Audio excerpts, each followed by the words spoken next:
Good afternoon, I'm Josh Duncan, and these are some of the top headlines out of the KelownaNow newsroom today. A motorhome crashing off Highway 97 sparked a small wildfire in Peachland late Tuesday night. Police say the single vehicle accident happened near Antlers Beach around 10:25 p.m. The lone occupant of the RV was able to safely escape the burning motorhome. Unfortunately, those flames spread to the dry brush off the highway and started a fire that grew to 1.4 hectares before it was considered held. Between various central Okanagan fire departments and the BC Wildfire Service, there was a significant and timely response to the fire, which forced the tactical evacuation of a few dozen properties in the area, also forced the closure of Highway 97. Residents were allowed to return home early this morning, and the highway reopened as well. The power still out, however, for 677 properties nearby, as the fire destroyed at least one power pole in the area. The hot and dry conditions we've seen over the last week or so surely didn't help when it came to last night's fire, but they did result in another boatload of temperature records being broken on Tuesday. 29 new daily marks set. That included a few in the Okanagan. Right here in Kelowna, it reached 36.9 to break the old record of 33.6 set in 1996. Summerland hit 36 on the nose. That eclipsed the 1981 mark of 33. And then Vernon broke a 109-year-old record. It wasn't even close either. The new mark of 37.2 in the North Okanagan City. It was more than 4 degrees hotter than the previous record of 32.8, which was set all the way back in 1916. Once again, it was Lytton that was BC's hotspot, not a surprise. A sweltering 41.3. That beat the village's old record of 36.6 for August 26th. Set back in 1986 at Lillooet. Nearby Lillooet, not far off though, it reached 40.4 degrees in Lillooet yesterday. That beat the old record of 36.7, set all the way back in 1933. All right, that's enough numbers for you. Moving on to Kelowna City Council. They have backed a local brewery's plans to add a wedding and event space. Loyal Wooldridge said the red tape needs to be cut to help small businesses be successful. Rustic Reel plans to add the special event area, or make it permanent at least, to the brewery's existing manufacturing license. The council has supported it and is going to move to the Provincial Liquor and Cannabis Regulation Branch for approval. That provincial body will have the final say.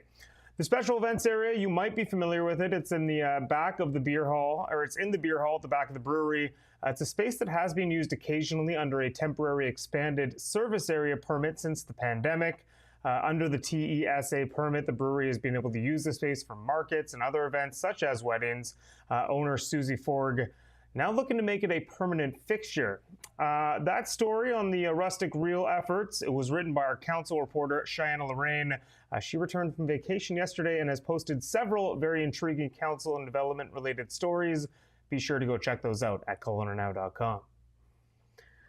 It is that time of year again. The Armstrong IPE and Stampede got underway this morning. It is the 124th annual edition of the 5-day event at the Armstrong Fairgrounds. It celebrates farming, livestock, local talent, community, and a whole bunch more, with a whole whack of events, vendors, and of course, the always popular rodeo. Gates open at 7:30 a.m. each day alongside the barns. The vendors begin their day at 10 a.m. The midway opens up at 11 a.m.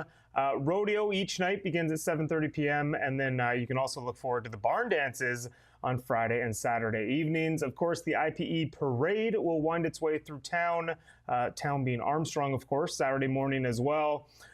There's way too much going on at the IPE to list, but there's no shortage of family-friendly fun to be had in Armstrong over the next few days. Full schedules are available on the IPE website. You can find a link to that in our story, which was online today. Also, a link to ticket information. It's important to note general admission gets you into the event, into the IPE.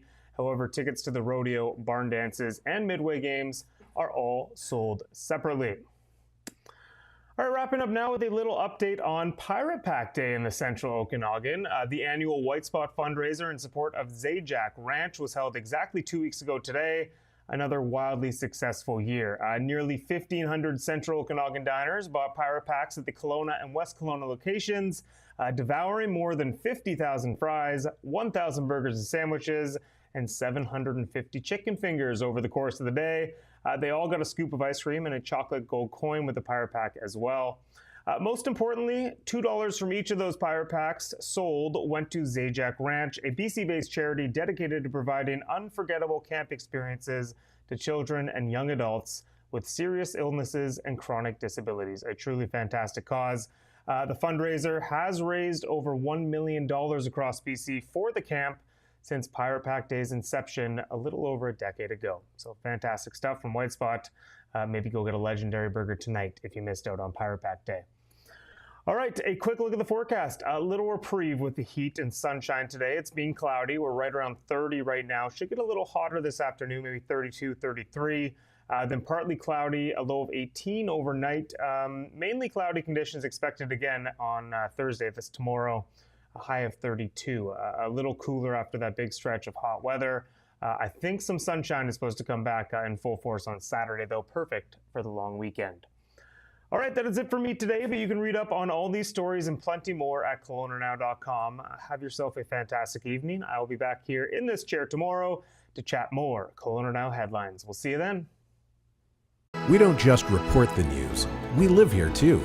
We're your neighbors, bringing you stories that matter to all of us. No government funding, no outside influence. Kelowna Now, local, independent. News you can trust.